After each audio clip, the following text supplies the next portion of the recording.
your earth luck, your location. That is all influencing us on a subconscious level. My father slept on a crossing of geopathic stress zones. Druids found out that when two ley lines cross, they create a positive vortex. And there's such a positive energy that your brain is so much stronger.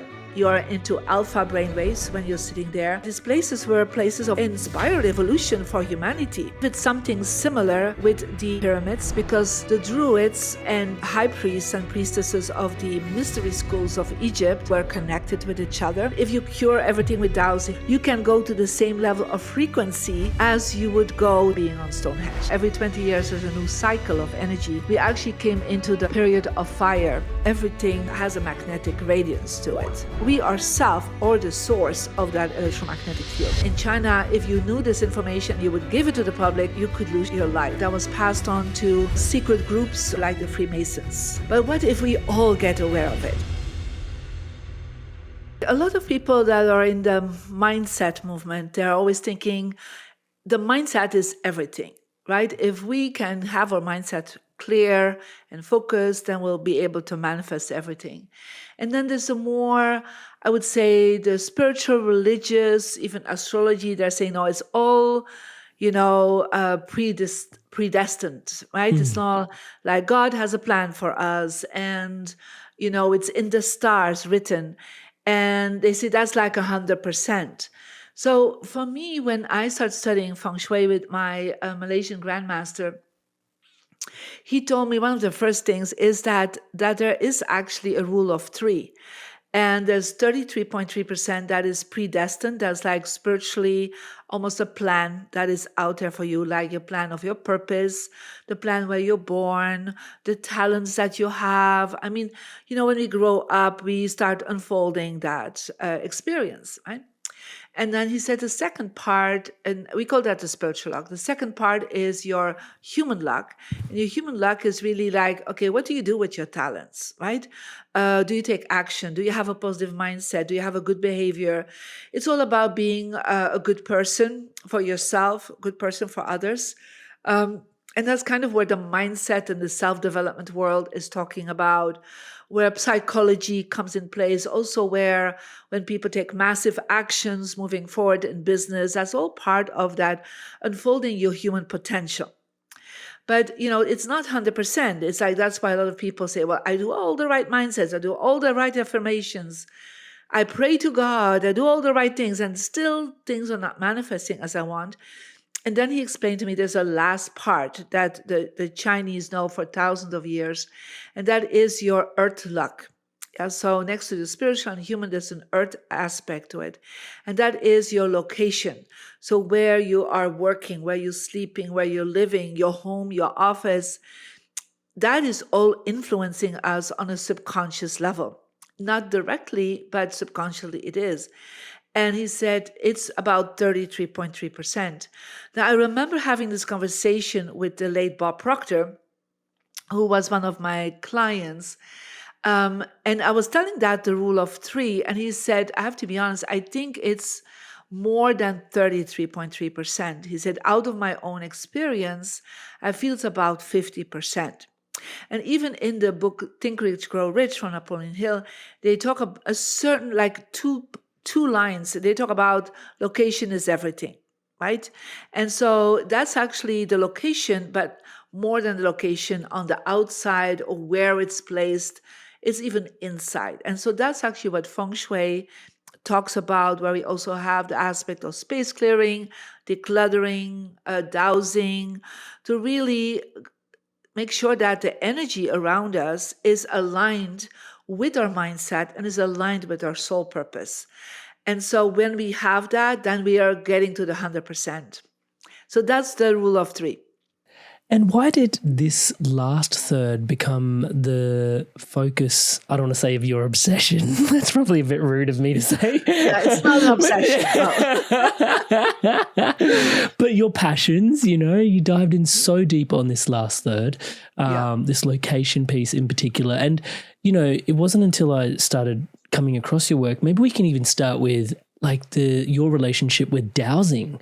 If we can go all the way back there, and even if you can teach us a little bit around what geopathic stress is. Yeah.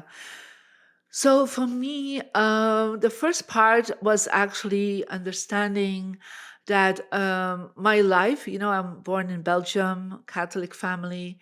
So we were very religious. So that spiritual part was already in place, right? I was already connecting and meditating since I was 7 years old. I had a spiritual teacher next to my Catholic upbringing. um, I already knew about mindset and how to have a positive mindset. I was already, uh, you know, into this experience till I was 15, and then I had was run over by a truck and had a near-death experience, and that is when I came back out of this experience. I was really in a bad place, emotionally, psychologically, and physically. When I asked my one of my mentors, like, what do I do wrong? Like, I've been praying, I've been meditating, I've been like the best girl I could ever be. Like, I was like a role model at 15. I mean, to be honest.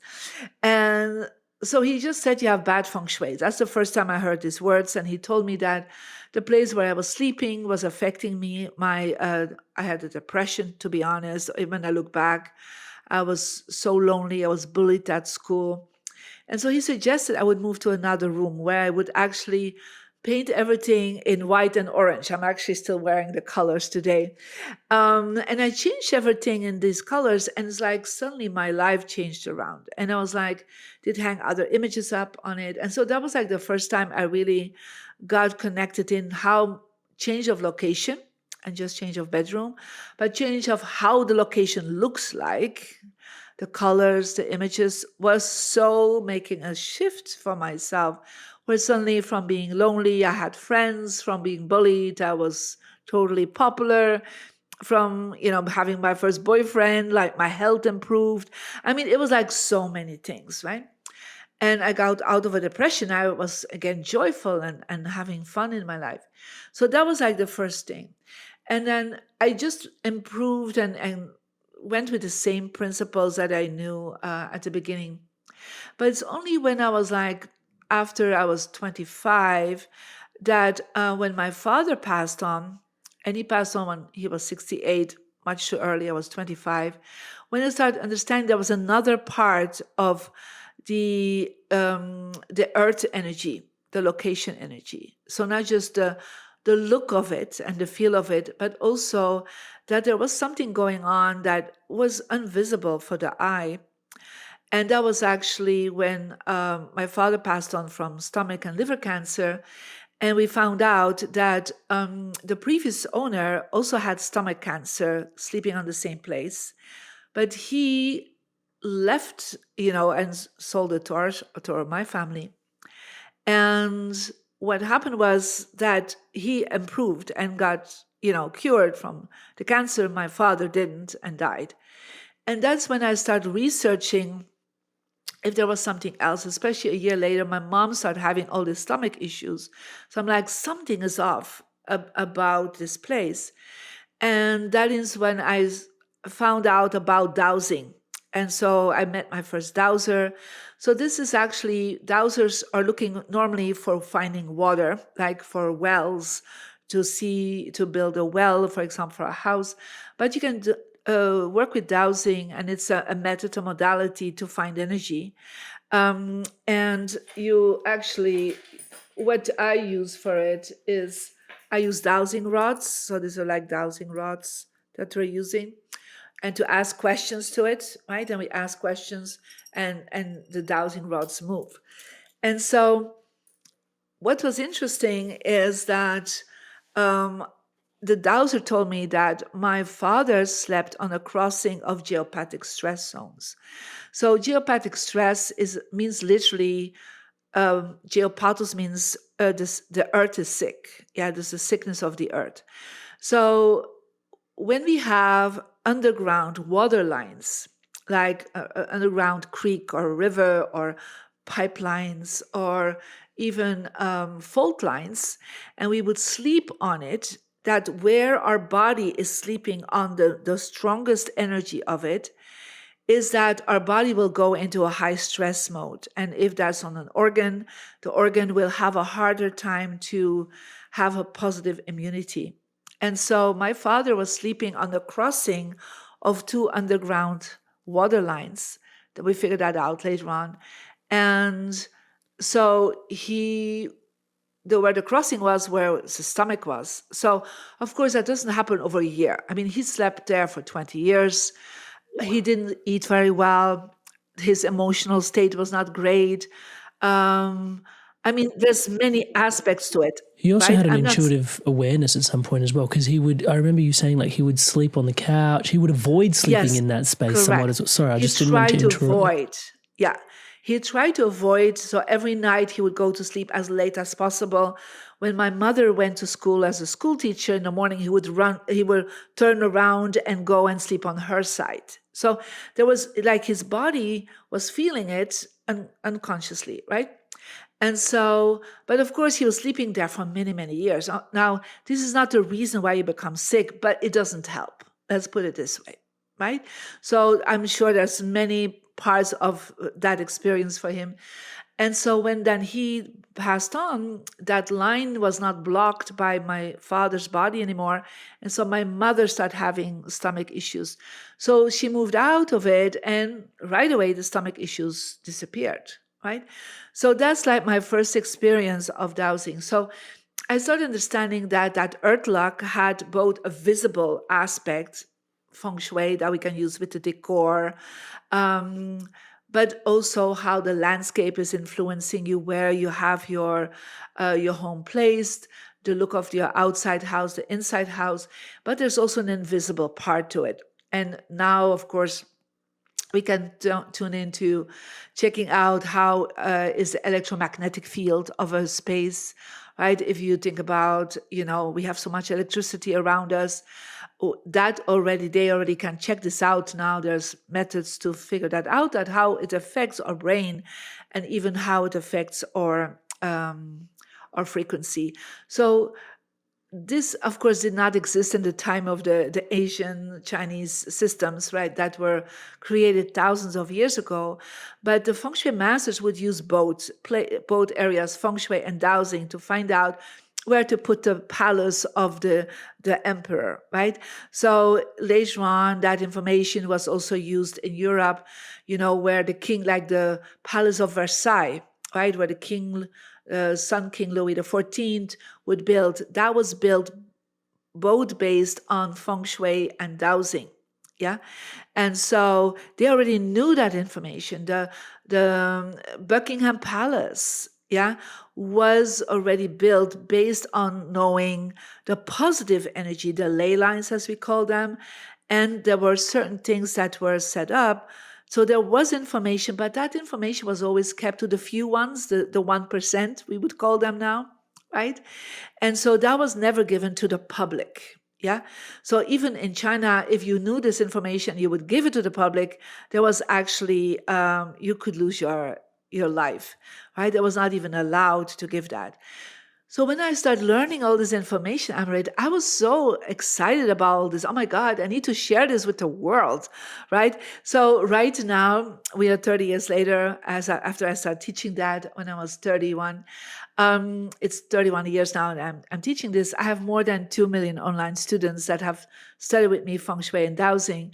And so that's been like my legacy, because I felt there was a missing link that people did not know.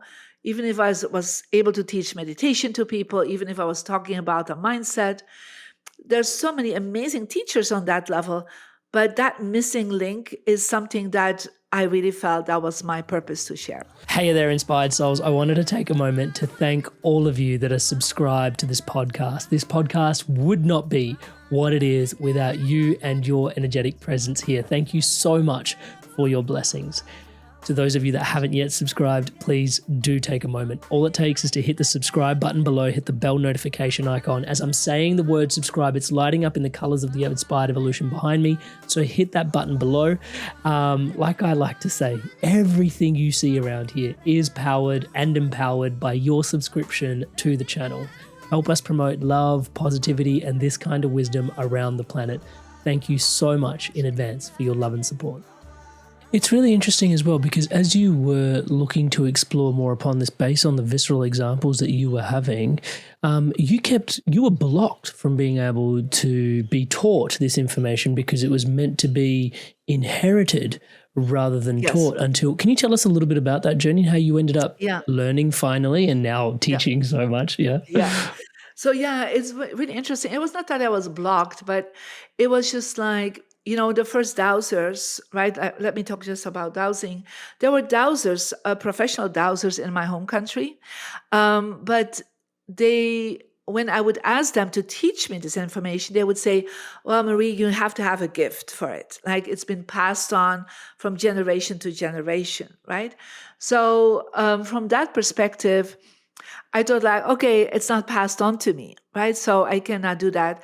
But as I could see energy, they would ask me to walk with them in their homes, to their clients, because I could see very clearly if the space was changed when they had cured the space. So for many years, I just would walk in the weekend with them to houses, because I was like, yep, it's clear, like I could see it energetically. But they never shared it with me, to be honest.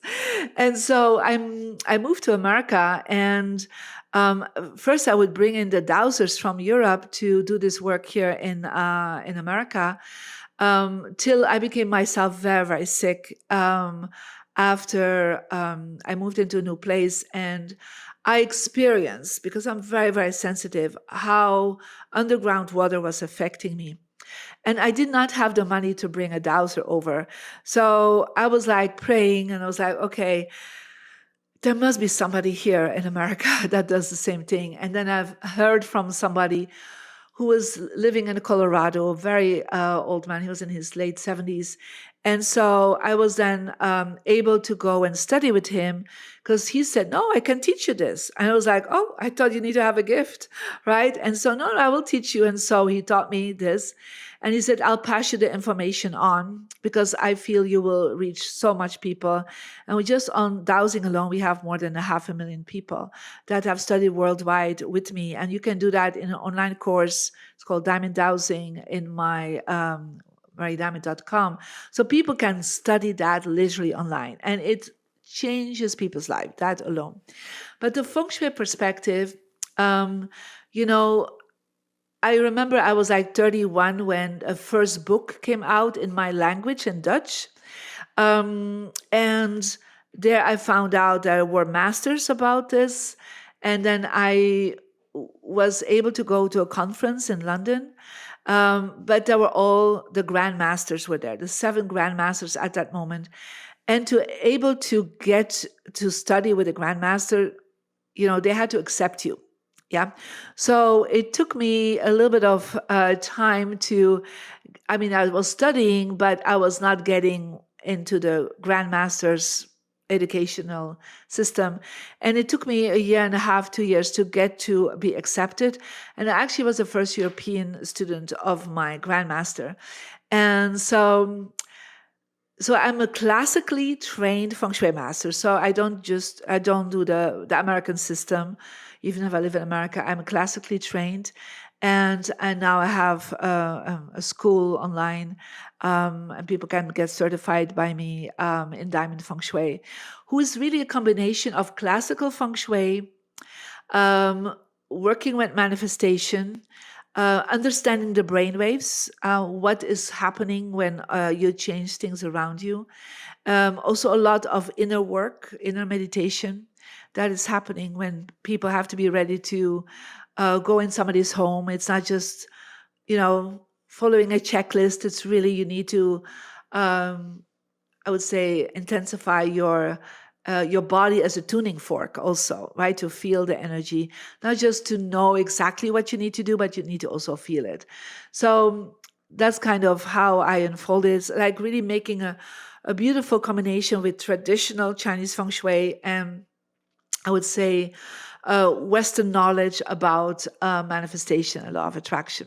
Yeah, and even the colors work, and there's so much in there, Marie. Every time I start to scratch the surface with you, it just goes deeper and deeper. And obviously, you've written the new book, which is Your Home is a Vision Board, and we'll dive deeper into that The word Feng Shui has something to do with water, and I'd love to get your definition around the terms Feng Shui. And then also, the geopathic stress, that's also related to undercurrent water, as you described it. And Yeah. I'm not sure if ley lines connect to that, but maybe we just, instead of asking too many questions at once, Feng Shui, water, undercurrent water, geopathic stress, the relationship with water in our environment and dynamics. I just wanted to hear your thoughts. Yeah, beautiful. So Feng Shui means literally wind and water, right? So it's really about the flow of energy, right? So if you think about our body, we need to survive, we need two things. That is breath, that's our wind, the wind energy. If we don't breathe in and out, literally in a few minutes, we're suffocating, right? So we need the wind energy, we need the breath. And we also, in order to survive, we need to be hydrated, we need water, to survive. So if you're more than 3 to 7 days out of water, you can really, again, lose your life. So these are two basic principles, what we would almost call, the oxygen and, the water molecules. So that's part of a basic life experience. That's why when they look for other life on other planets, they always look for these two life forces. Yeah. So that's actually what it is. It's tuning into the life force energy that we need, but everything needs it, right? So think about in nature, if there's no wind, then literally the seeds cannot travel from flower to flower, nothing will grow, right? If there's no water, it becomes a desert. Yeah. So but it's all about the balanced amount of water and wind. So if you have a hurricane, that's too much wind, right? And too much water, because when the rain drops from the hurricane, right? If you have not enough, then everything dies. So the whole point is to find that balanced energy of wind and water. Yeah. So if we look back to our body, we need that, but we need that because also our body is literally 75%, some people say 85% made out of water. Yeah. So if we dehydrate, we literally are not able to survive. So everything around us needs to be of that frequency, that there's enough water and enough wind. But also under the ground, of course, there's no wind there, but there is water. Yeah. So if we, for example, in the beginning in Feng Shui, they would look at the landscape, right? They first would look, is there positive wind in that space and is there water available? So that they would build a house or a city or a village where there is wind that is not too cold, right? That is like warmer wind, so the harvest can grow, right? The crops can grow. Because if it's too cold, it won't grow, right? And is there water available, right? To make sure we can irrigate the land. So that's why you see a lot of cities being or close to the ocean or at rivers, because they needed water and they needed navigation later on, right? To bring the food to other places. So it's just a practical thing, right? But what they have also understand, we need the underground water too, because think about if we don't have the water of the river, we need to find wells. Yeah. So there's always underground water available. Now, what we have seen in history that, for example, in Europe, think about Italian cities or villages. Everywhere I've been in Europe, I'm from Europe, is that they would, for example, have in the center of a town, they would have a well, right? Or to get the water up, right? And later on, they would put a fountain on it. But, that was part of it. We need to have water for the whole city. Yeah. But they would then also know, because in that time they had already dowsers, what we would have called druids at that time. They would also look where not to build a house, because they knew if we would build a house on water, we have no access to that water, and they wouldn't sleep so well. They already were aware of it. Yeah, they actually they started seeing there was rivers, but there were underground rivers. Yeah. So underground, they would, for example, build streets on it, like the Roman Empire. They would literally build their strong streets on it because they found out if people would walk on that underground water, they would not be dehydrated so fast because the body will feel the water. But sleeping on the water, they would never do. So they would put the camp of the Roman soldiers far away from the main streets because that's where you could sleep better when there was no underground water.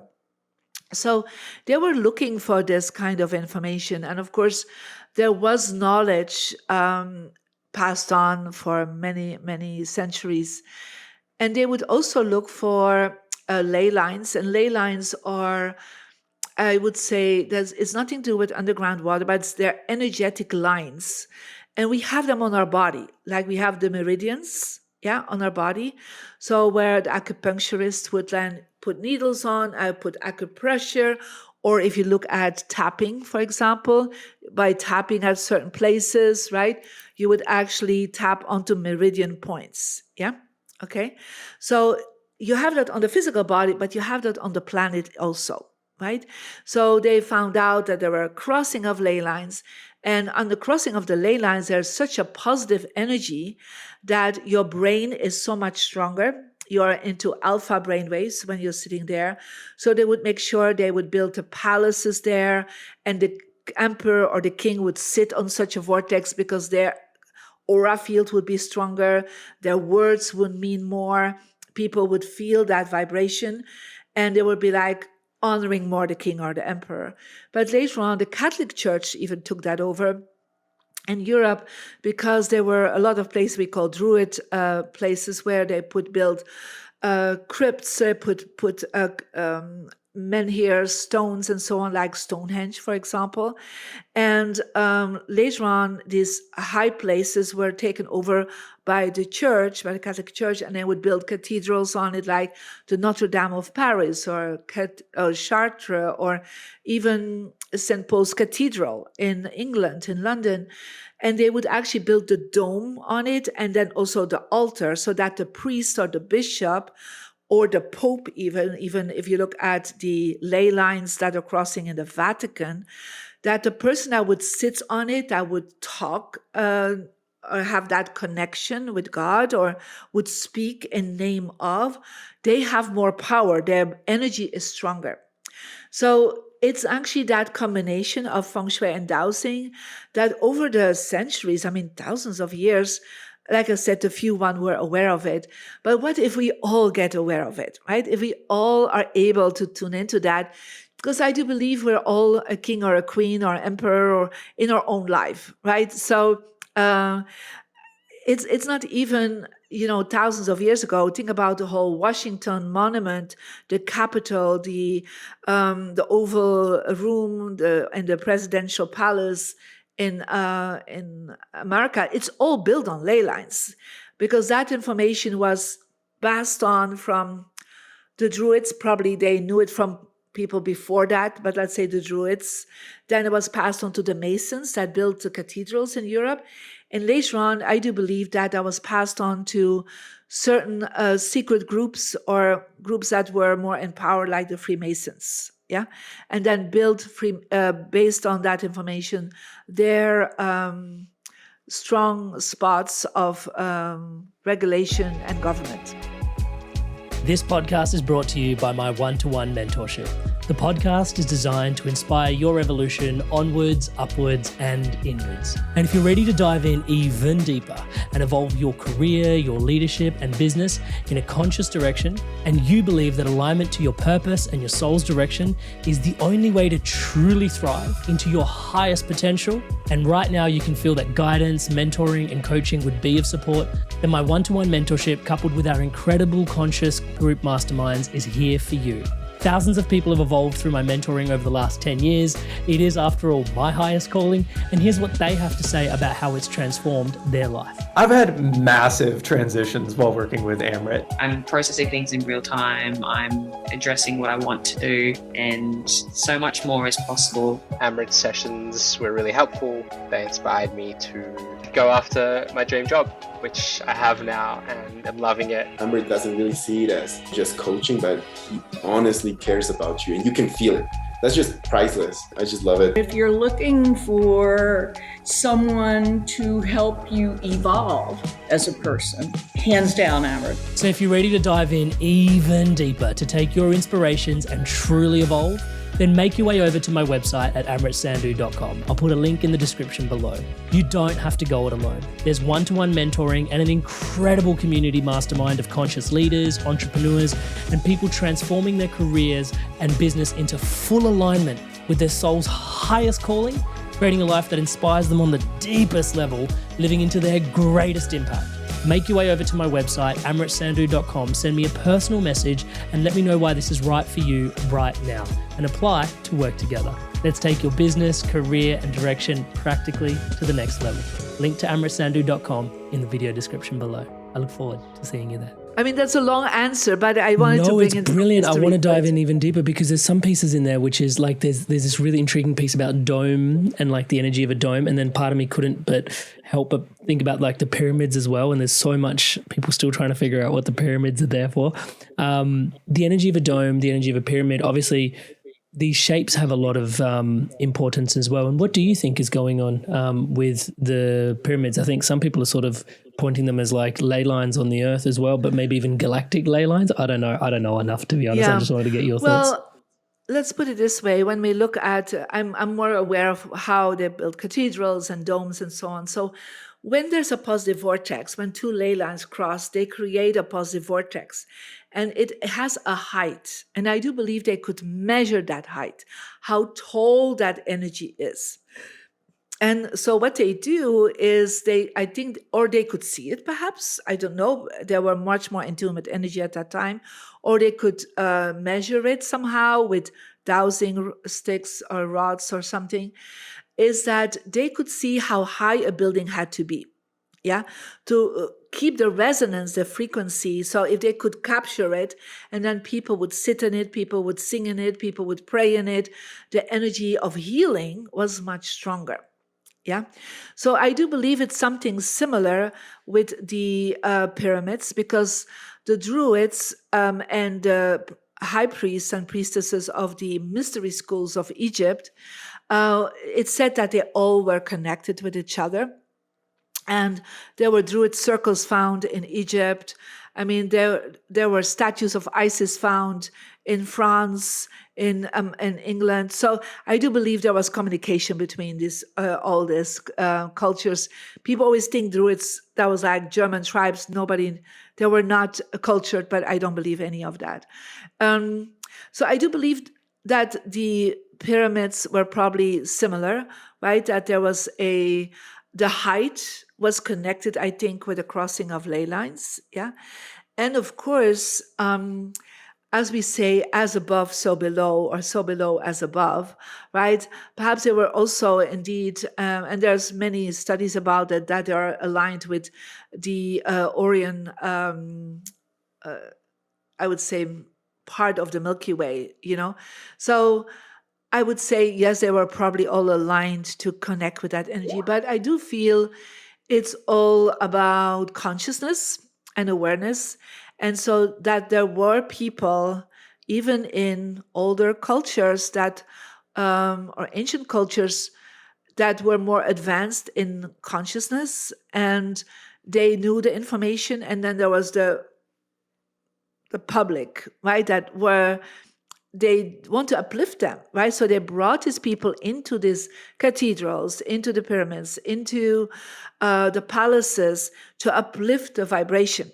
Yeah, because when we uplift the vibration, we are more knowledgeable, we're more creative, we are more evolving. Like literally, we're inspired evolution is happening at that moment in these places, right? Because it's like, I remember when I was young, we would have a local church, right?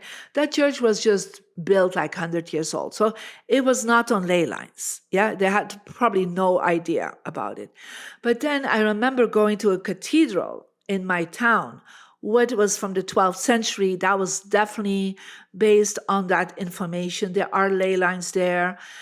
If I was there, I came out of that cathedral, I was inspired. I was like more in connection with God, right? So I do believe that these places were places of inspired evolution for humanity. Yeah, that humanity evolved from being on this kind of places by having, teachers, by rulers, governments that were on such a place that perhaps had, I would say, more awareness of how to evolve and lead their public and their people forward. But we don't need to depend on them anymore, right? So we are in a different time, in an Aquarius time.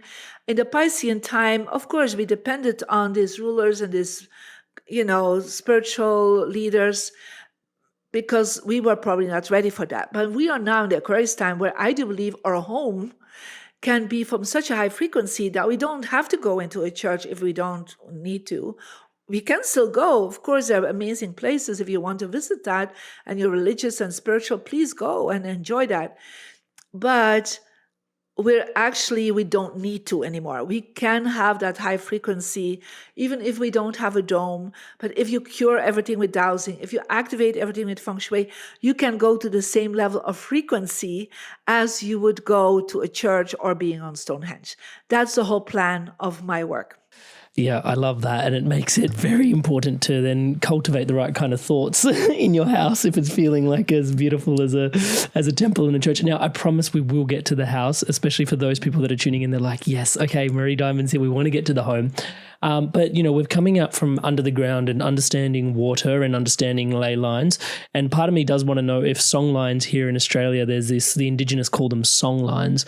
But I wonder if ley lines and song lines are interchangeable. But I also want to... Yeah, they are actually. They beautiful, are. Beautiful. Yeah. I love that. Because the natives of your country, the Aboriginals, they are so in tune, they could see them, or it can be a sound for some people.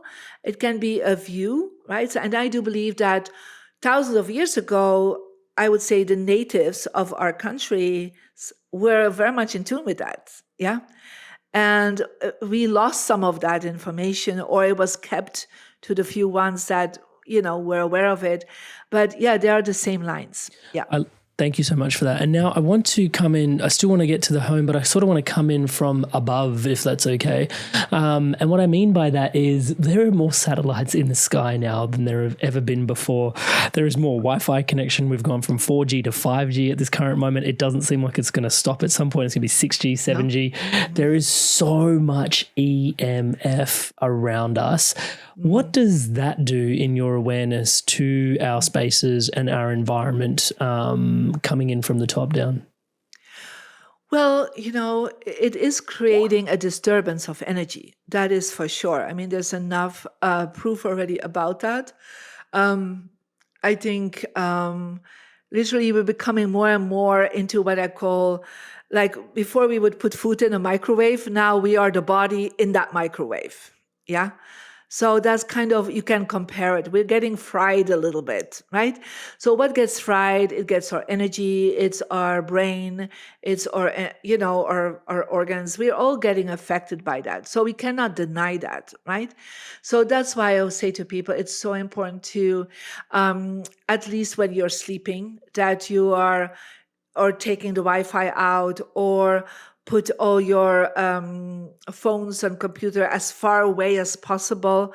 Don't have it, at least if you think about your body, that's your physical body, but your aura field is literally an arm length around you.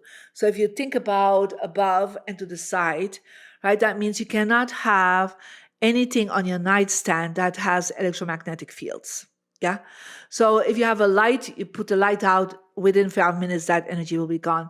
But your phone and your tablet and your computer, that connection is not gone, right?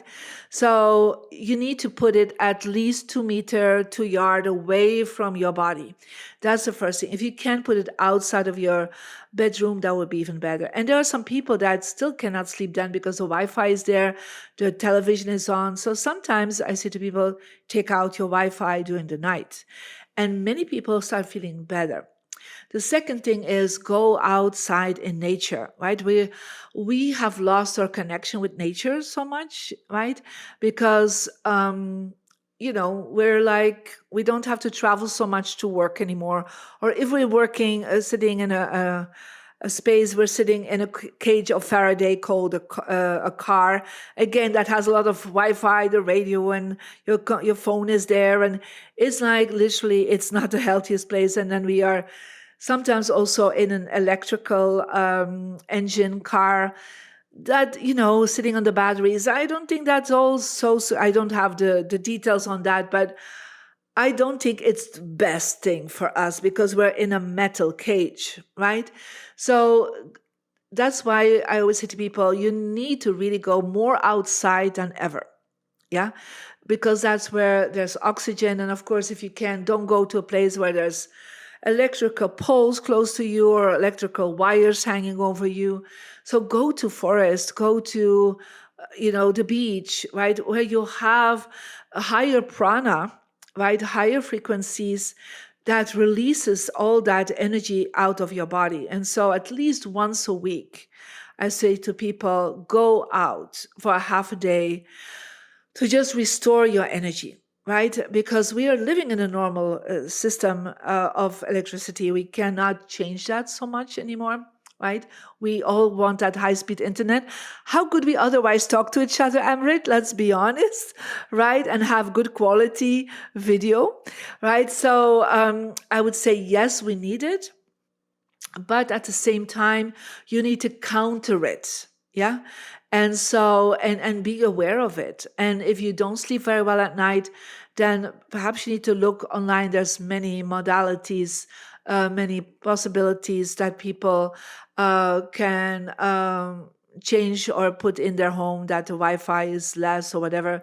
We ourselves have special energy rings that people put under their mattress and under their headboard. And indeed, you feel so much better. You sleep so much better. Because one of the things is when people put like this energy rings, it's called the quantum energy ring, they can find it on the website, marydiamond.com, is that immediately first they feel that their head is cooler. So it's because we're actually frying a little bit from all the electricity around us. Yeah. So when your head is cooler, then literally, or your body it's not that it's cooling down in temperature. It's a frequency that feels calmer and more in harmony. Is that you heal better? You're more energized in the morning. You're more focused and more clear. I mean, there's so much beautiful things around now to support you with that. But it does affect us. You cannot deny that, right? We feel it when we go to the beach, right? And then we feel so much fresher and so much lighter. And then you come back into your home, and after a while you get a little bit of a headache. You feel like the energy is heavier and so on. So that's also why we need a lot of plants now in our house more than ever. So put live plants around you. Definitely do plants that have round leaves or flowering.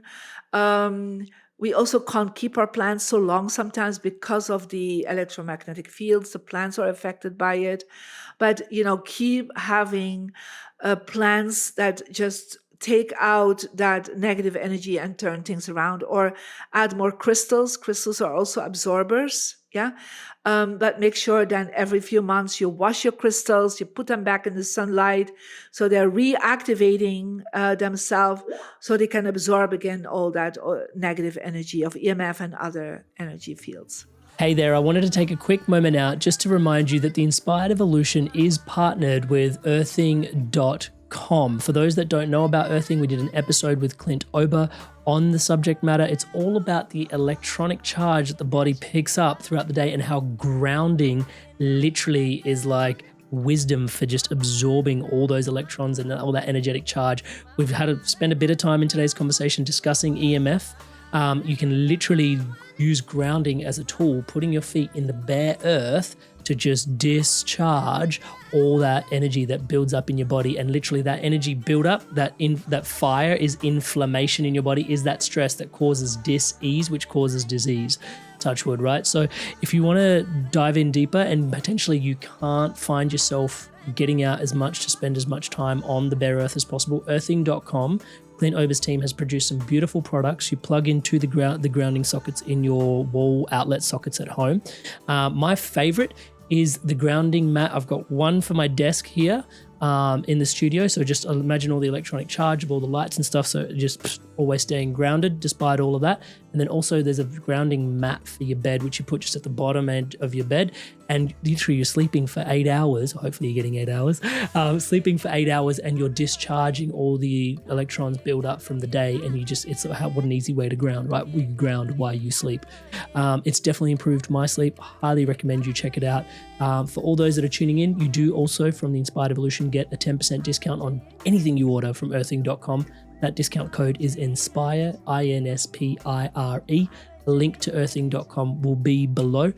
Don't forget to use the discount code INSPIRE. Take that link that's in the show notes below. Hopefully that serves you well on your journey. Blessings. Yeah, it's really profound. One of the small, and I'll put a link to just this simple tool that I use for my house, is we've got timers that sort of clock off certain power points at a certain time and clock them back on. And so between midnight and 8 a.m., there's no internet in the house. So the time and the power point, just the one that clicks into the Wi-Fi modem router, it just turns off. And obviously, like as you're saying, just taking the time, like that Japanese wisdom of forest bathing, just literally just going out into nature for a little bit and just allowing it to recharge and soak. And sometimes, I'll be a bit vulnerable, but I go out and because we live on the edge of a trail, and I'll just walk into the secluded parts of the trail and I'll just take my t-shirt off and literally just visualize some of the prana just coming back into the body through the skin. I think even just those visual aspects really help. It does. At times. It really does, because you direct your mind more to be open to receive that higher energy. And so I have a beautiful garden with, waterfall and all this. And I'm in a beautiful green space. I need to sit outside a couple of hours a day. And that's one of the reasons I live in sunny California. So I have a lot of sunlight because it really affects us. And the more you can do that, the better it is. So if you have a local park or once a week you go out of the city, that will be really good for you. Marie, we've been talking about wind and water. The energy of fire is also a very interesting one. Like you just mentioned sunlight. We do wield fire in certain ways in Feng Shui, or we don't really focus too much on sun direction and stuff like that? Yeah, so what we have in Feng Shui, we have the theory of 5 elements. So we have also one of the elements is fire, right? So fire is very important, even more since the beginning of 2024, we are in a new period. So every 20 years, there's a new cycle of energy. We actually came into the period of fire since a year now. And so fire can mean many things, right? Fire can mean warmth, can mean passion, it can mean the sunlight, it can mean purpose. It can also be a destroying part, right? As we just have recently seen in the LA fires. That was very close to me. So it's all about that we need to tap into energy, because fire stands for an energy source, right? The sun is an energy source and so on. So that's why it's important to spend some time in the sun, depending on how long you want to do that. You need to be careful in certain areas for sure. But even to just add colors that are more sun-like, like I'm wearing orange, for example, that's a typical color for the sun, or yellows or reds, to bring that into your space, not like as a major color. I would never paint a room in red, to be honest. I would paint it in much different colors, because that's too much fire, right? By just, when you come into a house and you're lighting a candle, you're actually bringing some fire in, you're activating the energy, right? You make it alive, when we put the lights on, when it's getting dark, we are bringing the light back on the fire. It's needed, right? Or when we want to have some coziness, we lit a fireplace, right? So it's part of our elements, yeah? So we have 5 elements. One is water, one is metal, and metal is considered the same as the wind element. Wood, that's the plants. Earth, like think about crystals, and fire, that can be literally the sun, the fireplace. So having sunlight coming in, and that's why I had to move from a north side bedroom where there was no sunlight coming in. I'm in the northern hemisphere, of course, to a western side where I had evening sun, right? So where I had the whole afternoon and the evening some sun. So from that perspective, having a lot of sunlight coming into your space always makes a home less depressed, and the people will be less depressed in a home when there's sunlight coming in. That's why, even architects would always make sure that the living room is opening up to an area where there's a lot of sunlight coming in. Yeah. So depending where you live in the world, that will be probably a little bit feeling different. But so yeah, it's part of what we need to do. We need that fire, that natural fire who's sun energy. And we don't have it because when we're living in a darker space, then we need to adjust the color. Like, for example, I'm more in the east side of my home. And because we have quite mountains here, I don't have very early on sunlight. Yeah. So I did paint my room more a peachy color, who is like more a sun color. So it feels warmer. Yeah. So you could, by addressing, adding colors, adding lights, you could actually make a space feel like it's sunny. Are some of the elements prized more than the others in Feng Shui? Like you mentioned wood, metal. Yeah. It's actually to have them in balance. Right. Yeah, that's the key, right? So, for example, if you have a bedroom that is completely painted in blue, right? So that means you're like sleeping in water and surrounded by water, because that's the color of water. You will actually not feel very rested in the morning, because you will feel quite stressed, to be honest, when you have that. So people, they're lacking passion, they're lacking romance, they get faster frustrated, they have more conflicts. Because I always say, if you would really sleep surrounded by water, you would feel somehow you're drowning energetically, right? So, but if you would use that water and have like a bubbling fountain, for example, in your office, that's great. Yeah, like have a bubbling fountain, especially this year, you place it best in the southeast section of your office. That actually creates cash flow, it creates money energy, right?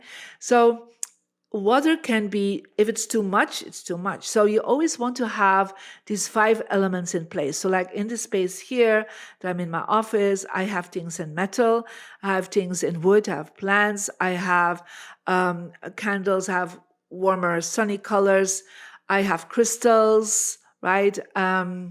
So I work with the 5 elements. If you just do one element, you will always be out of sync. Yeah. So that's the whole balance that we're looking for. Do you ever reflect on an individual's star sign? Like, because each star sign has its, me being Virgo, I'm like earth-based, right? As my sort of sun sign, let's say. Does that factor into any of this sort of stuff? Like, do we have natural propensities within ourselves for certain elements within the individual, and then learning to balance the space, or is that a bit more advanced, or is that not part of the equation? Well, yes, but it's not based on the Western astrology, though. It's based on the Chinese astrology, right? So the Chinese astrology will give you every year your zodiac sign. Yeah, like I'm a rabbit, and I'm actually a water rabbit. And if I go deeper into it, I love metal, right? So I love being around water. I need to hear water. So that's why outside, when I go on my terrace, I have this outdoor fountain. I have always an indoor fountain. I need to hear water. That's one of my things, right? But I also need metal, right? So you will always see me wearing something white. Yeah, there's always something, because metal is a color of white, but it can also be gold. Think about, I have gold colored glasses on, right? So I will wear always elements of it. It doesn't mean I have to be all dressed in gold, right? So it's all about the balance of it, right? So so we can work on that, but then you can go deeper in it. So people can literally look at their phone and download the Mary Diamond app. And on the Mary Diamond app, you have to put in your birthday and you have to put in your birth gender. And then you get a number between 1 and 9. And there, based on your directions, there are 4 compass directions that are really good for you.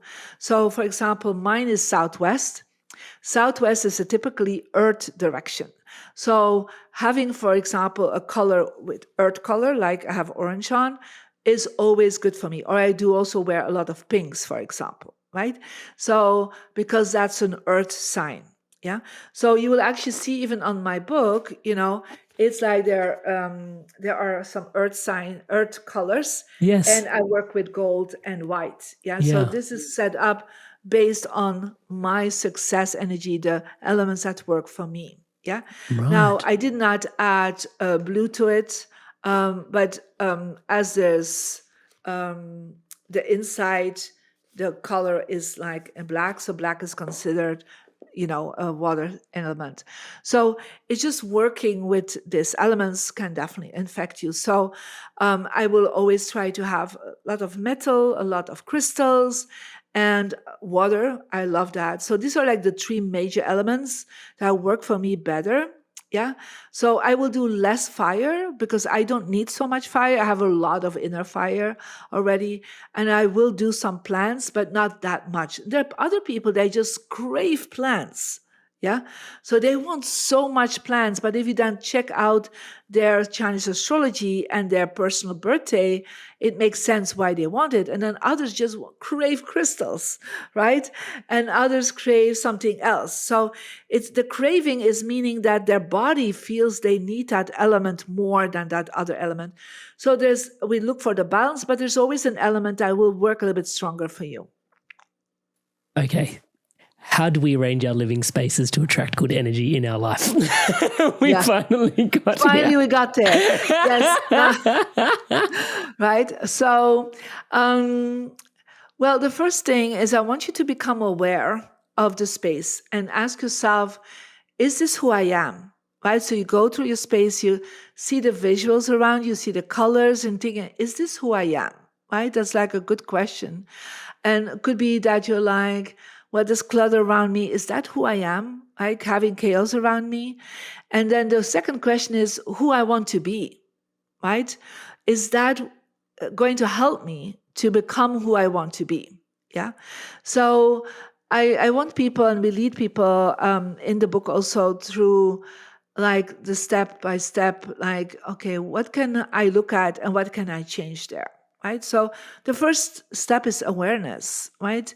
Because if you're not aware of things, then you cannot start changing things, right? So, and then I would love for you to look, first of all, as saying your home is a vision board, is literally seeing that everything that is around you is affecting you on a subconscious level. Yeah. So you have goals for your life on healing, on romance, on success, on money. And just looking around, and not just thinking about your vision board you create on paper, but looking around, everything's around me is giving me a subconscious message.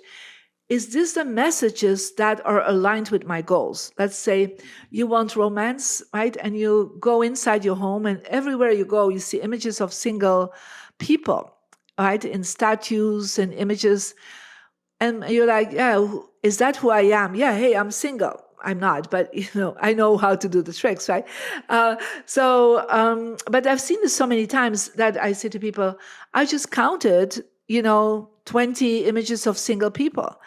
And you're surprised that you stay single because you are giving yourself constantly the message, I am single. I prefer that. That's my choice. Yeah. So, but is that who I want to be? That's the question.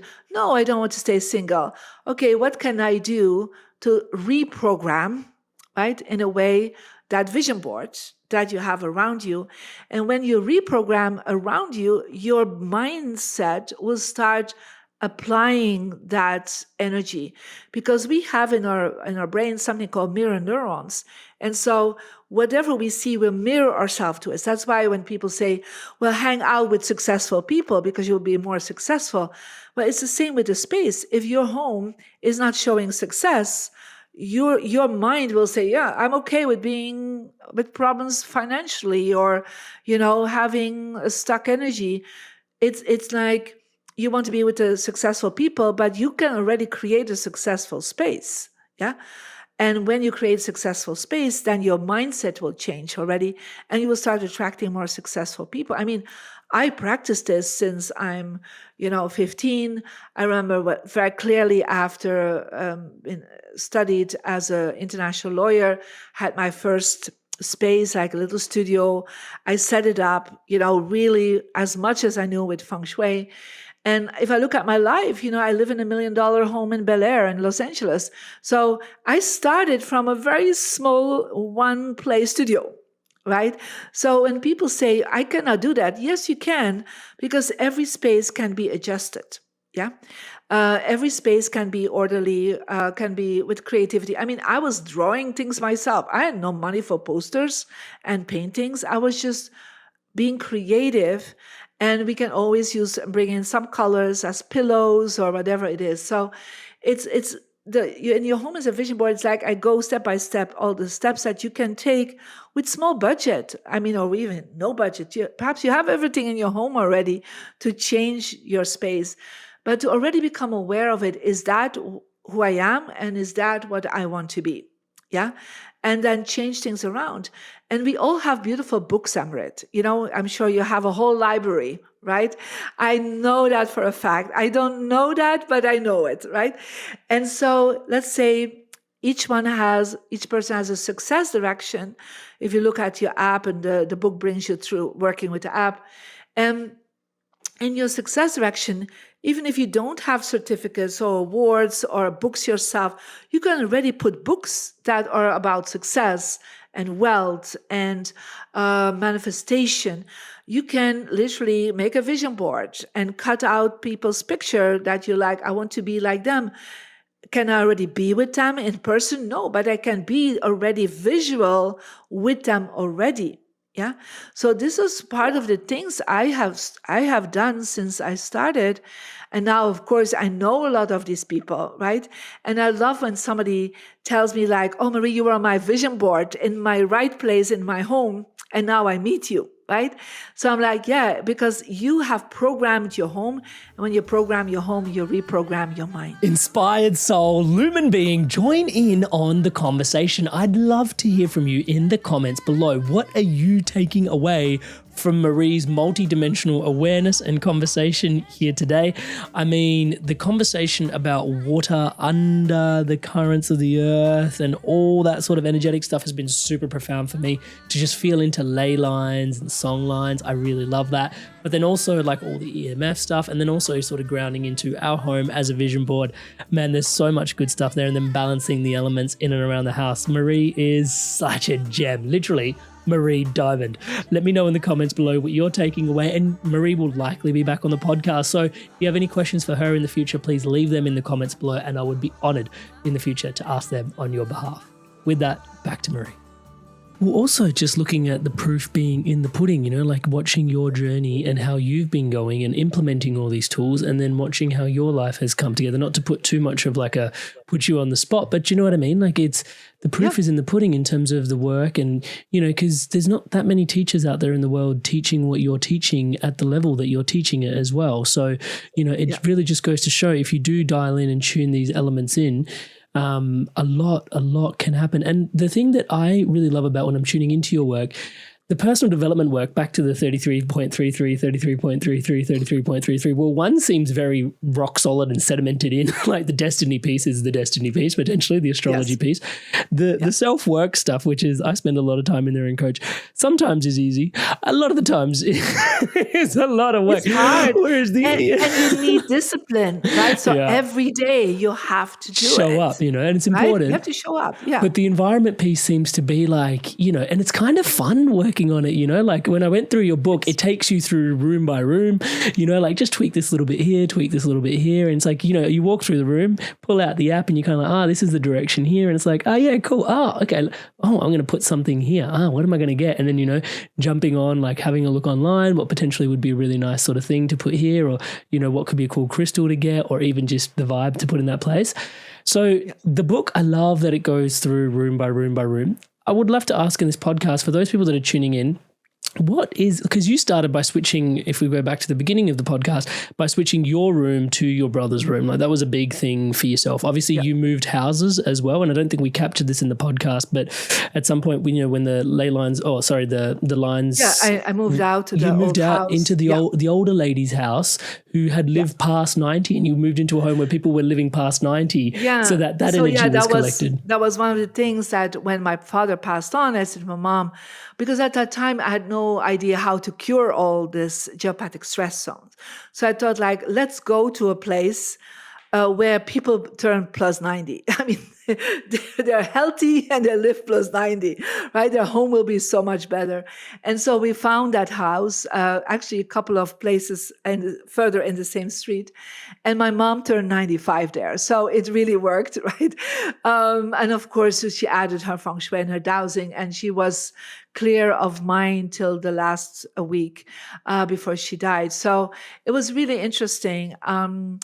That indeed, people sometimes they feel that experience that they are moving from one place to another, and or their life goes better or their life goes down, And so, and I always say to people, ask the questions, right? When you rent a place, when you buy a home, ask how the previous owners or renters are doing. Did they get divorced? Be careful if you're in a relationship. Did they get sick? Be careful, right? Did they do so well that they expanded to go to a bigger home? Get that home, right? They had a happy family with kids and you want the same thing, get that home, right? Because it's not that that home has a memory. It's that that home is probably pretty good feng shui and has no geopathic stress. Yeah. So in that space, you need to think about, you need to ask the questions, right? That's what I've always done. When I go to a place, I would ask the questions. Yeah. And so which room would you recommend people generally start with if they're coming to this work and they're like, hey, because it can be quite overwhelming to sort of go, especially for some of us, like the house can be cluttered, wardrobes can be cluttered. And it's like, where do we even begin? We're looking at the entire house as a vision board, almost like your entire house is like in South America, they call it a mesa, like your whole house is a mesa. It's like, well, where do I even begin on this project? Where do you recommend people start? Well, I always would start in the bedroom, to be honest. Yeah, because that's where you sleep and you spend many hours there for your body to recuperate, to re-energize, right? So declutter the bedroom. That's the first step I would suggest to people. Start looking what is around you, right? What are the images that you see? Does it inspire you, what you see? Or if it's like, nothing is hanging there, well, you're not getting inspired in the morning, right? So that's the first thing I would always look at. The second step I would look at is probably where you work, right? And it can be that you have your own space. It can be that's outside of your home. It could be that you're hybrid working and you're in your dining room, like literally. Set things up. And you will see also when we go deeper into it is that there are two rules that we try to do when you're working. The first rule is always see the door. So wherever you're sitting, see the door that you're using yourself to come into the space.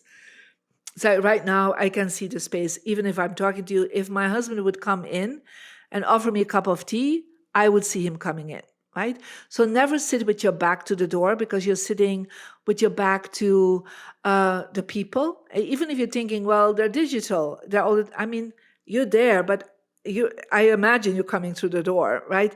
I don't want you to come through the window, right? People don't come through windows, right? Remember that. So if you're facing a window, you're facing a wall, you're literally blocking yourself because you don't see the door. Yeah. So always have to have a good solid energy behind you. Even if you have a window behind you, that's fine, but then have a high back chair so you're very strong, supported. I have always a chair with armrests, so I'm like sitting as a queen in my space. That's my throne, right? Make sure there's space on the other side. I have a chair there, so literally I visualize, Amrit, that you're sitting on that chair on the other side, yeah? So that I can have a normal conversation with you. So I always think about, if you're a CEO, you will never see a CEO sitting with their back to the door. You will never see a king in his gallery of the throne, sitting with his back to the people. The president of the United States, they will not sit with their back to the doors. They will see the people coming in. So that's the first rule. It's called the power position. Always fulfill that as much as you can. The second one is trying to face one of your good directions. So that's why you need to get to the app again, the Marie Diamond app. It's free. You can download it. And you can put in your birthday and your birth gender. It's based really on your original DNA. And so it gives 4 directions that are strong for you. Yeah. Yep. And so I'm actually facing my wisdom direction because in this space, I cannot face my success direction that is behind me. Yeah. Because if I would face that direction, I don't see the door. So you try to face one of your 4 good directions. You will see there are 4 directions that are empty. And these empty directions, when you face them, your brain waves will go into beta and it will be harder to concentrate. You'll be more anxious, more fear-based, more focusing on problems. While you're facing your good direction, seeing the door, you will go with your brainwave into alpha. That means you're solution-driven, more optimistic, more creative. So that's, I write a lot. So I'm writing always in that space. I'm teaching in that space. So I'm always on top. My brain is like, UPA, I'm so happy sitting here, right? But if I face the wrong direction, let's say if I would face this way, right? I'm facing the wrong direction and I will sit with my back to the door. My brain would really suffer. I mean, my clarity would be off. I have done this so many times as experience. And then a third step that people can do is then look at these directions from the center of their space. And I want to show with the phone, but we put my phone somewhere else so I could really talk to you without having all the pins going off. So you will see there's a compass on it, right? And so you hold the compass, the diamond compass, in the center of the room, and it shows where your directions are. It's very helpful. And that's very helpful, right? Because most people don't know how to work with compasses otherwise anymore. So in my success direction that is behind me, you will see I have my awards there. I have my book there. I have several awards there. I have Oscars there. I mean, I didn't make myself the Oscars, but I have Oscar-winning clients. So I work creating like a success space. Yeah. That's what I'm doing. And so in my relationship direction, I have the globe there because I'm global. I have images of my family. I have images of some of my clients hanging there. I cannot show you that because there's some that I cannot disclose. So, but yeah, there's like, I represent that energy there, right? So I create like in all these directions, kind of a little vision board corners, vision board areas. So with images, with statues, so that your subconscious mind picks it up. Now, of course, I don't look at these directions, but it doesn't matter. Each time I come in, I see that energy. I feel that energy. Yeah. So that is how we create your home as a vision board. And why did you write this particular book at this particular moment in time? Because I'm sure with the energies and you're being so aware, why was it so pertinent for you to bring this to us at this particular moment in time? You said we've moved into fire, Piscean to Sagittarian, like there's stuff going on. Why right now? Well, in this Aquarius time, I really believe that we need to become self-sufficient and become our own teachers. Yeah. We need to connecting with our own source. I mean, we as teachers, doing this work for 30 years, and not that I don't love consulting people and mentoring people personally one-to-one, but if I would do that all the time, I would not reach the millions of people that I've been reaching over these years. So one of the things is I felt it was important to give the information so practically as possible, to tell a bit of story, but then create a practical thing so that people can do this themselves, can go into their home and start changing. And so for me, I was looking at a way to describe it without calling it Feng Shui. For the people that already are more mainstream, that already more connect with manifestation, law of attraction. And so many years ago, I remember I was in East Europe teaching for 600 women, and I was trying to explain Feng Shui. And these women never heard of Feng Shui before. And I said at that time, your home is like a vision board. And I remember the aha experience that they were like, oh, okay, I got it. So from that moment on, I started using the word your home is a vision board. And so when I was looking for a title that would make it easier and more mainstream, and I'm on mainstream television shows now where I talk about Feng Shui, but they're all like, oh, your home is a vision board. I get that. Like, yeah, everything around me is affecting me. And it's like, it's so easy and understandable. So even if it's talking about Feng Shui, it talks about manifestation, but using your home as, I think, the most underestimated tool of manifestation. Yeah, and the book, everything we've discussed here so far is, I can't even say it's 5% of the book. Like literally, like I said, you go through room by room. And, I'll leave a lot of it for people to get a copy of the book. The book's in the show notes below. But I just wanted to take a moment to get from your end, because I have a lot of fun doing this. Do you find it is kind of fun for people? Like initially there are some things like, I've got to declutter that. But then, some of the parts of like, what am I going to like architect into this particular corner actually brings in a lot of creativity in areas of your home where you potentially didn't have it before.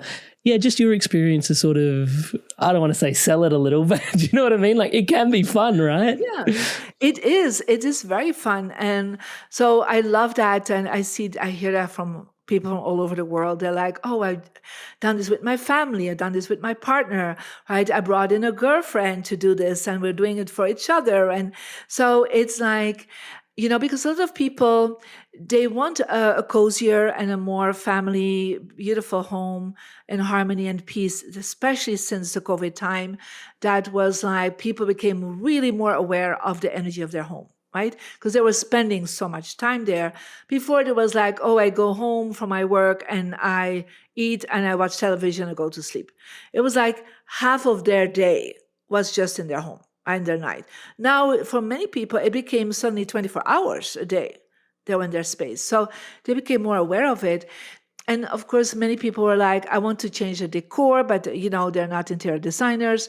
So in a way, this is a much easier, a funner way to work with changing things, colors. And I always say to people, most of the things you probably have already in the house. Sometimes you just have to open the closets and like, oh, I have a crystal there, or I have an image of my family, or I need to upgrade the family picture because it's 20 years old, right? Let's take a new picture when we are coming together on the next party. Or it's just like, and even if you have things that you're missing, now you know what to ask for your birthday or for Christmas, right? It's just like you have now, some, or even exchanging. There are people that told me that they're exchanging in the family.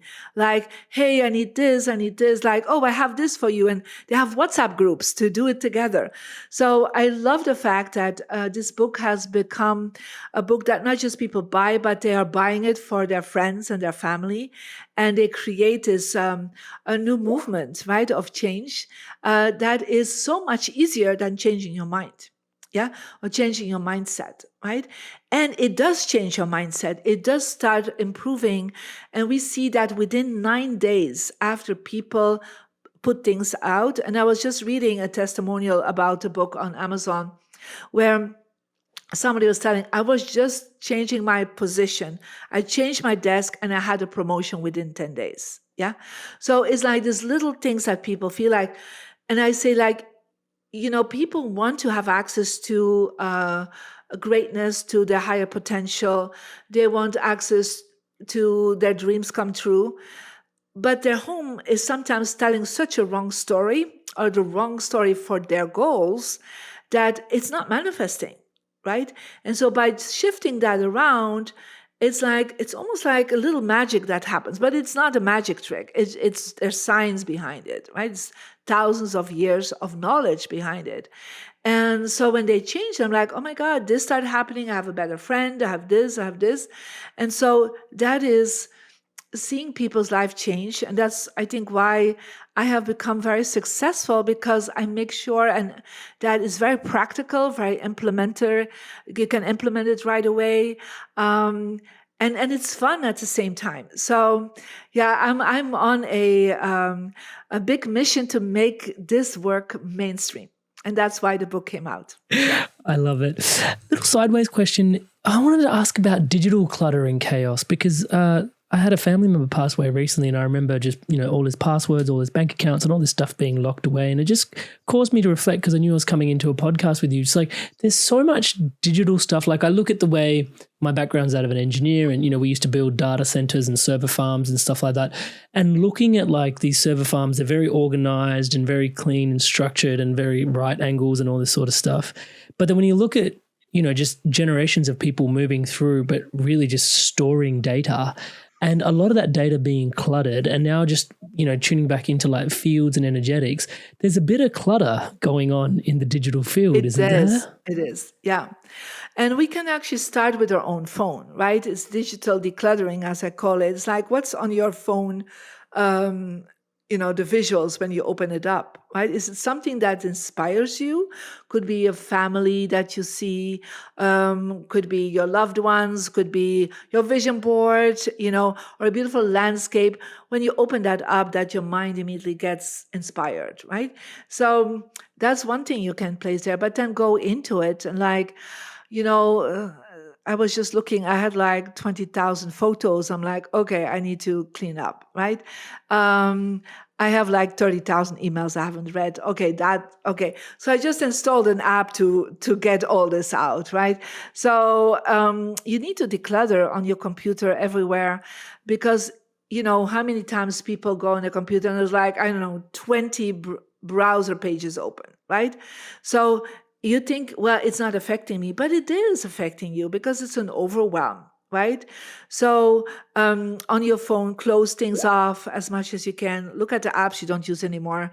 It's like, I remember I seen this video of somebody who's like, how many apps have you downloaded? How much apps do you subscribe? Oh, they said 3, and then they found out they subscribed to 20, right? So it's like, how much money even are you losing by all the subscriptions that you're never using, really, right? So, creating space, decluttering, organizing, what it creates more space for positive wind and positive water. Yeah. And so creating this void of energy allows the universe to bring in new opportunities, new possibilities into your life. So there's more space to breathe. Like literally, when we're overwhelmed with stuff physically, we don't have space to breathe, but we sometimes don't have enough space to digital breathe, right? Because there's so much going on. And so, we're lacking digital oxygen, literally, right? And so we're not surviving if we continue with that overwhelm. And so we need to create space, and that's on all levels of our life. Another nuanced question I'd like to ask you, and probably varies case to case, but I know some of the people tuning into this podcast would be asking a question about like their home, their energetics around the home. And there's this conversation around protection that people have. And when I tune into your work, for me personally, I don't know, it seems much more about movement and moving things through and clearing, rather than it is about actually like putting up walls or protections and guidances. And you know what I mean? Like your awareness around protection versus movement, or are they at odds, or different cases, different things are needed? What are your thoughts? Well, it's interesting is that there are certain countries where they use Feng Shui really for protecting against negative energies, especially in Vietnam and Korea. They're very focused on that part of Feng Shui. What I'm not saying it's not possible, right? But I do believe more that when we create a higher frequency, that then we are not even attracting negative experiences. So in a way, raising and evolving and inspiring ourselves, we are creating a higher level of energy, and then we will attract positive experiences. Yeah. So I do believe that it is itself a level of protection. Yeah. So of course we can do some extra things in the landscape. There are certain things that people feel like, hey, I rent a space or I buy a home that has a lot of heavy history behind how to clear that energy. We have that part of the Diamond Feng Shui school. But I do believe the higher you create a vibration, the better it is. And one of the things that's what we're doing with dowsing also, when we raise a vibration with the dowsing and we put in the activation cures to change the energy, to repolarize the negative energy to positive, people immediately start feeling there's more harmony, there's less conflict in the house. They attract better clients, they attract literally more positive energy to them because they raise the vibration. So I do believe that's the best way to protect yourself. Inspired Soul, orienting your home in a way to support your success is extremely profound, as Marie is sharing. And also orienting your life in alignment to your constellations for how you've shown up here is also equally as profound. So the Gene Keys has been an incredible tool in my life. I'm honored to be a Gene Keys guide, to be honest. That helps you find out how to basically live into your highest purpose and expression. Yeah, it helps you orient into that space. Now, you can get your free Gene Keys hologenetic profile. I'll put a link in the description below. Do use that link, make your way over to the Gene Keys website, and from there you'll get your free hologenetic profile if you use the link below. I'd love for you to get oriented, not just in your home, but also in your life towards your greatest purpose. I love that. Thank you so much for clarifying that out. Now, when I'm in the thick of your work, I know our home is a vision board, but there's another story that's coming through for me, which is around, and yeah, I mean, correct me if I'm wrong, but it seems to be like electromagnetic health is really what I start to tune into, and like a little bit behind it. It seems like energy, like you can call it energetic health, but it seems to be a bit more electromagnetic. I mean, there's the magnetism and the magnetic field of the human body. Obviously, it's toroidic. For those that are tuning into this podcast, they're familiar with that conversation.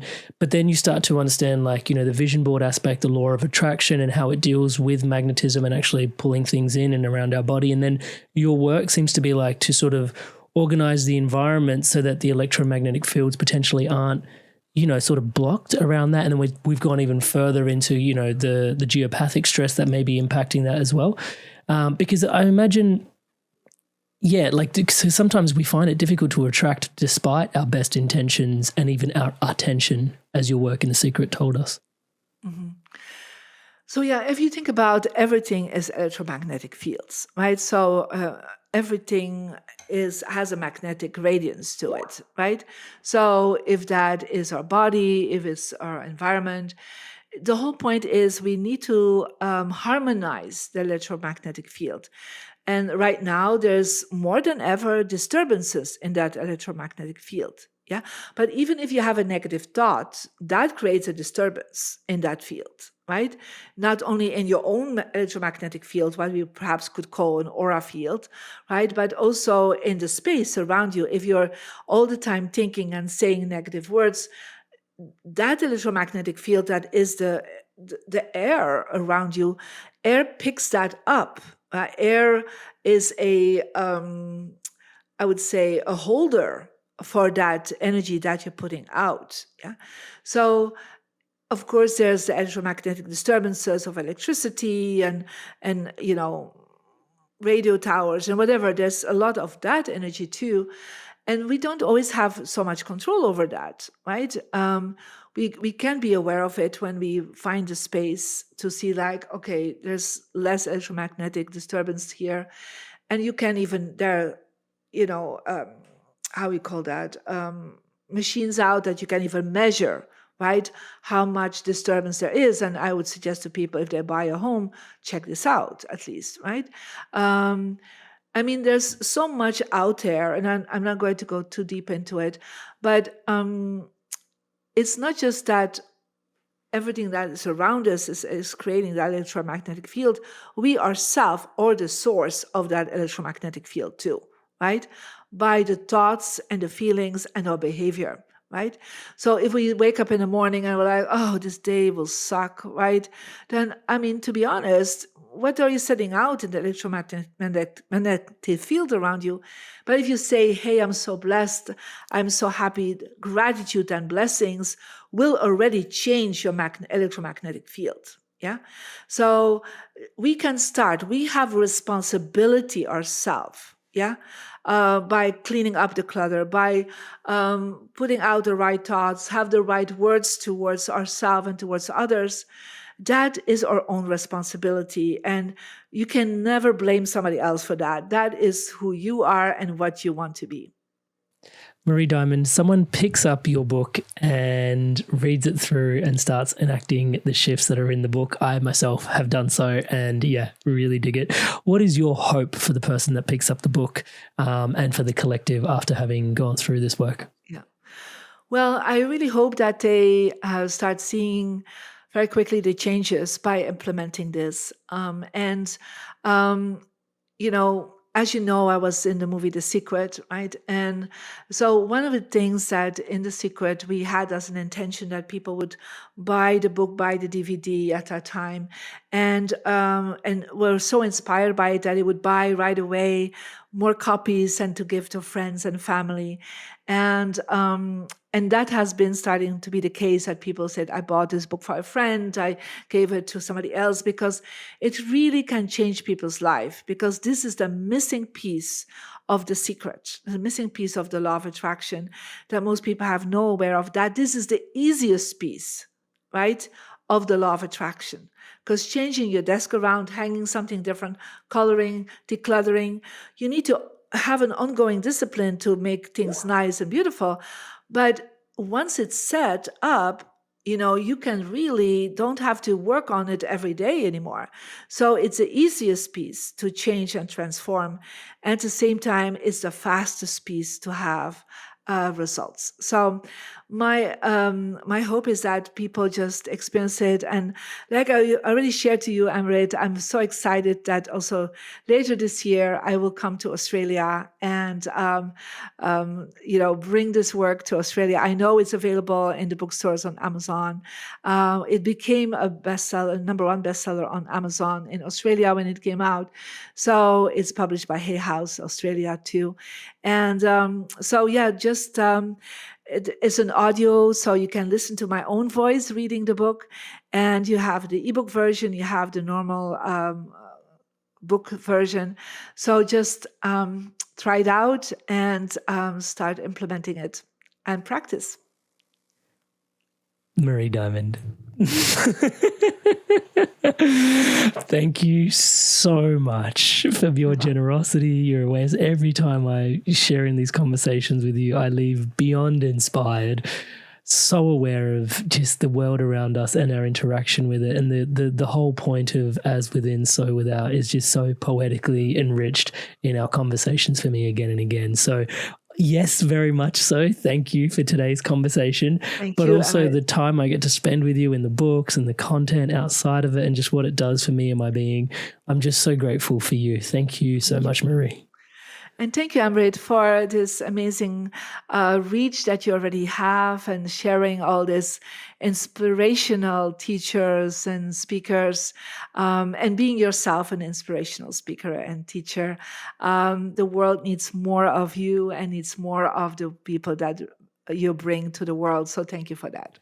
Well, Marie, thank you so much for that. And I just want to reflect in, I know you're guided a lot by the energy as well. And it means a lot to me because now we do have a very big reach. But, you've been on the podcast a couple of times before when there wasn't such a massive reach as well. And I know even at the time, you mentioned that, you made a lot of your decisions energetically as well. And that meant a lot to me as well. So thank you so much for the belief in the work that I'm doing in the world. Thank you so much. From the first time we met, you don't know that. Yeah. We've been talking about it, and there we go. Your home is a vision board. One of the first things I did, I didn't realize we had a photo of a beach and water above our headboard. And then as soon as I saw that, I took it down, and it was interesting because I was feeling a lot of overwhelm in my life. And as soon as the painting came down, things started to settle. And I was like, wow, I've been sleeping under the water, like buried under this overwhelmed energy for like 8 hours a day, every day. And it was such a small shift. Yeah. And you have to think about if you would be under sand, right? Because you see the beach, and you will be under an ocean, right? So how would you not feel overwhelmed by that? Exactly. Right?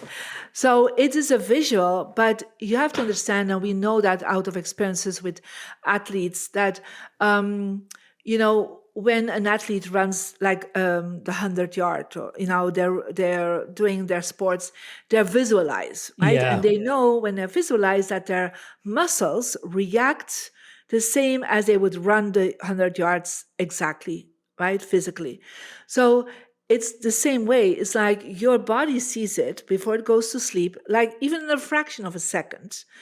And your body is like, oh, but you can say, well, I would love to sleep on the beach and on the sand. No, you wouldn't. Let's be honest, because you don't know if there suddenly will be a tidal wave and you're disappearing, right?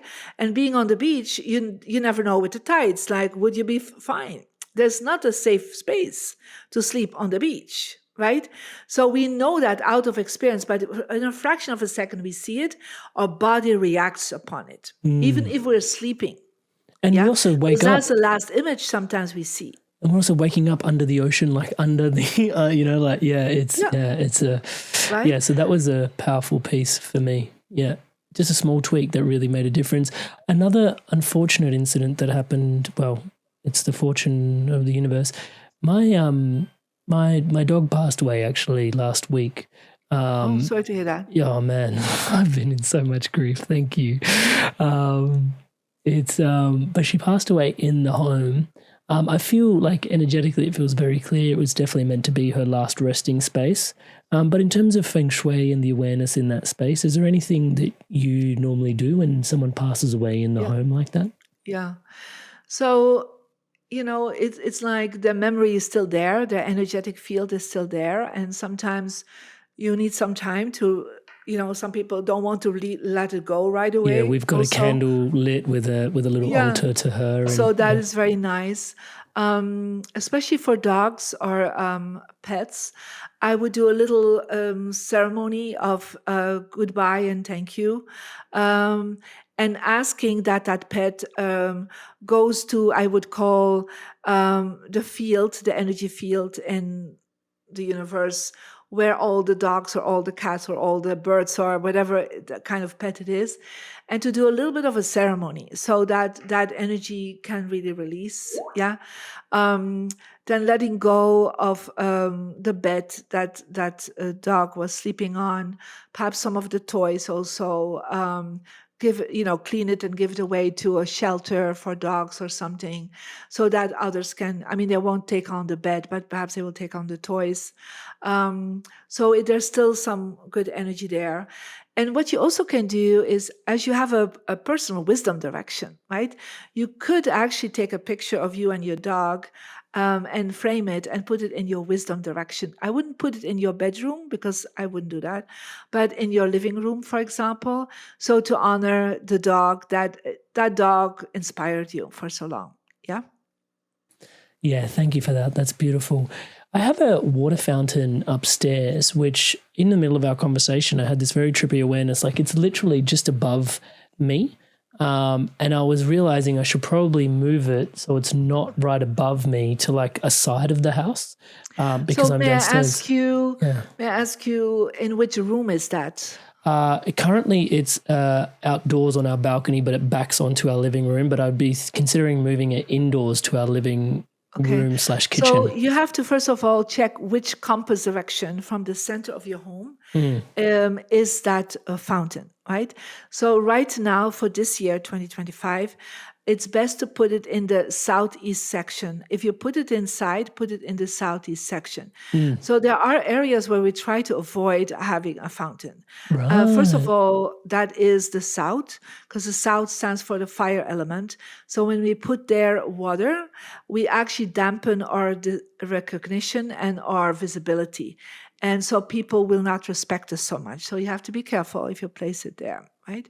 So an alternative could be the north. The north is okay for a fountain, and the Yeah, I think east it's normally north yes, but not this year. So west. it there's a flow of change, you know. Um, and so you need to check out where it is. So otherwise, send me a personal email Yeah. when you Okay, know cool. it. We'll tune Yeah. into it. Thank you. And there's another thing which is deep underneath my house. Like, we're very lucky because we live on the edge of a nature reserve and trail.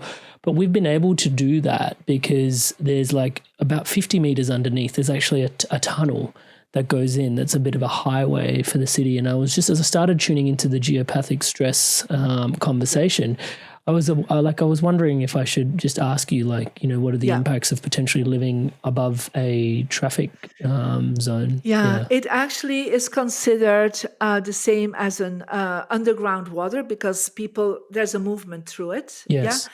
Now, 50 meter is quite deep, Yep. but I still probably, I don't know exactly where the energy is. It's like if people, for example, have a home above tunnels of like an underground mine, for example, or they, like I worked a lot in like London, there are the underground tunnels of the subway, or when you sleep on top of it, it really affects your stability, right?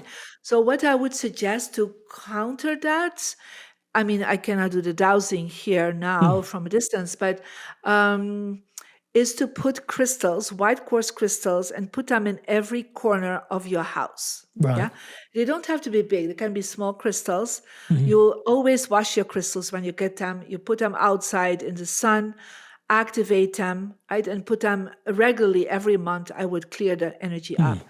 Another way, if you don't want to do crystals, is to put little pots with sea salt. Right. Yeah, in the corners of your home, because sea salt pulls out the negative energy. Yeah. Right. So, but I would probably do that because I don't know how fast people walk driving through it. It will be affecting your stability and especially your financial stability. Actually. Touch wood. Thank you. I'm glad I asked that question. I think the clear quartz crystals is an easy solution. Yeah, I appreciate that. Now, another question I've got is Bluetooth devices. I have, and I think they're getting more and more popular. So I have a Oura Ring, which is like a Bluetooth health measuring device for sleep. I also have a Fitbit watch, like a Google Watch. I keep them in airplane mode all the time, so there's less EMF radiation. But I do wonder if, you know, the radiation and our auric fields and stuff like that, like even in airplane mode, if it's just not worth the It's not ideal. I would say it's definitely not ideal because there's still sensory energy there, right? And even your headphone. I mean, I cannot wear headphones. I just go crazy when having headphones. I mean, not literally crazy, but I feel the effect of it. Yeah. So, I mean, there are modalities and there are products out there that you can put a special sticker, you know, on the bottom of your watch, for example, or in your phone, or even on your Aurora Ring. I mean, to be honest, I cannot deal with any of these things. When I do that, I get right away a splitting headache. So I'm too sensitive, and I want to keep my energy clean for my work. So it does impact your energetic field. Of course it does. This is the key question. Let's not be naive on that touch wood. part, right? Beautiful. Yeah. Okay, thank you for that, because I think I needed to hear that. And then, just after reading the book, I started tuning into the backdrop, and, you know, I put the plaque for, you know, we hit 100,000. So I started putting some of the awards, and thankfully this is my success direction. So touch wood, all the books and stuff, and, you know, going into the success direction, but I got much more intentional about what was there as well and what the names of the books were and all that sort of stuff. Because there's a couple of bookshelves. So I think that really helped. Does it look okay to you in terms of... It does, but there's this one thing that has been, really not... I don't like it. It's like literally on this side is like a statue or something. This one, the Ganesh? Is that Ganesh? Yeah, it's Ganesh. Yeah, so I understand, you know, Ganesh can be very powerful, but you don't want to have a Ganesh behind you. Yeah. So a Ganesh is something you always want to look into the eyes. So never look back from a Ganesh, because then it means you don't want to confront your karma. Right. And so it's not an energetic good thing. So if if you have a Ganesh, you can put it in your wisdom direction, for example. I can put him over there. You can still see it, right? So that's fine. A Buddha, for example, is something different, or an angel, or I don't know, or another like a Shiva or something is different. But a Ganesh, you have to be a little bit careful for. Okay, perfect. So I'll move Ganesh over there, and maybe I have a statue of Nataraj, so maybe I'll put Nataraj there, because Nataraj is also the Hindu god of like voice and speaking, and one of the incarnations. Yeah, beautiful. Okay, I'll switch that up. Thank you. This is why I asked. And I'm a number 3. Do you know off the top of your head what are the strong colors for a number 3? Yeah, of course, I know that out of my head. So first of all, you're what we call a bringer of light. So this is a very strong year for you. I think you already experienced that. It's been ridiculous. You have what we call the 6, the lucky 6 on you. So the 6 is considered going to the next level, to be seen as an expert, to be seen as a celebrity, getting more celebrity and famous people on your podcast. I think that will definitely happen. So the best colors for success this year, right? There's the general. The general is fire colors, right? So could be the orange, could be the hot pink, could be the warm yellows, could be the reds. The burgundy reds are very strong colors for you. Right. Yeah. It doesn't mean you have to wear them all the time, but just have them present at least in your success direction. And I see there are a few red points there, so I love that. Awesome. But you also, this year is gold. Yeah. So add something gold in that area. Like, for example, I'm going to quickly show something. So I have like a pot of gold. Yeah. Yes. With a lot of ingots. So anything that's a symbol of gold, you need to put it in your success direction. Right. Yeah? Okay, cool. So that will be very good. Yeah. Perfect. So that's what is in the south. Now, your relationship direction is a wooden element. So you probably also love a lot of wood colors. Could be browns and greens. And you can add a little bit of black. And so what you're wearing is not bad, to be honest. Yeah, it's my branding colors is very much navy blue and copper. Yeah, and brown, so wood. that navy blue is also a little bit of water energy, right? And definitely in the southeast of, you need to work with plants and browns and beiges, greens, add a little bit of blue to it, or add a fountain this year.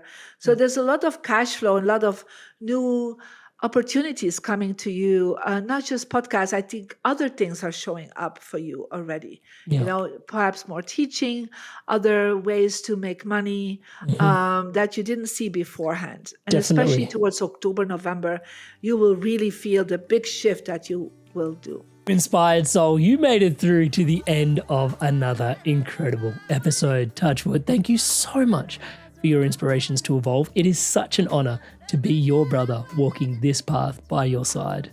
To all of you that have subscribed to the podcast, once again, such a deep, heartfelt thank you for your blessings. Seriously, everything you see around here is powered and empowered by your subscription to this channel. Thank you so much for your love, your kindness, and your support and your generosity. It means the world. To all of you that haven't yet subscribed, please do take a moment. It's a very simple act. All you have to do is hit the subscribe button below, hit that bell notification icon, and it helps with everything we're doing here, championing love, positivity, and wisdom, such as that of Marie Diamond's in today's conversation around the world. Now, on screen now, for you to take your journey even deeper, keep your inspirations and your evolution flowing, are a few more episodes on screen handpicked just for you to dive in even deeper. So let's continue the journey onwards, upwards, and inwards, and take your pick, make your click, and I will see you in the next one. I'll see you there.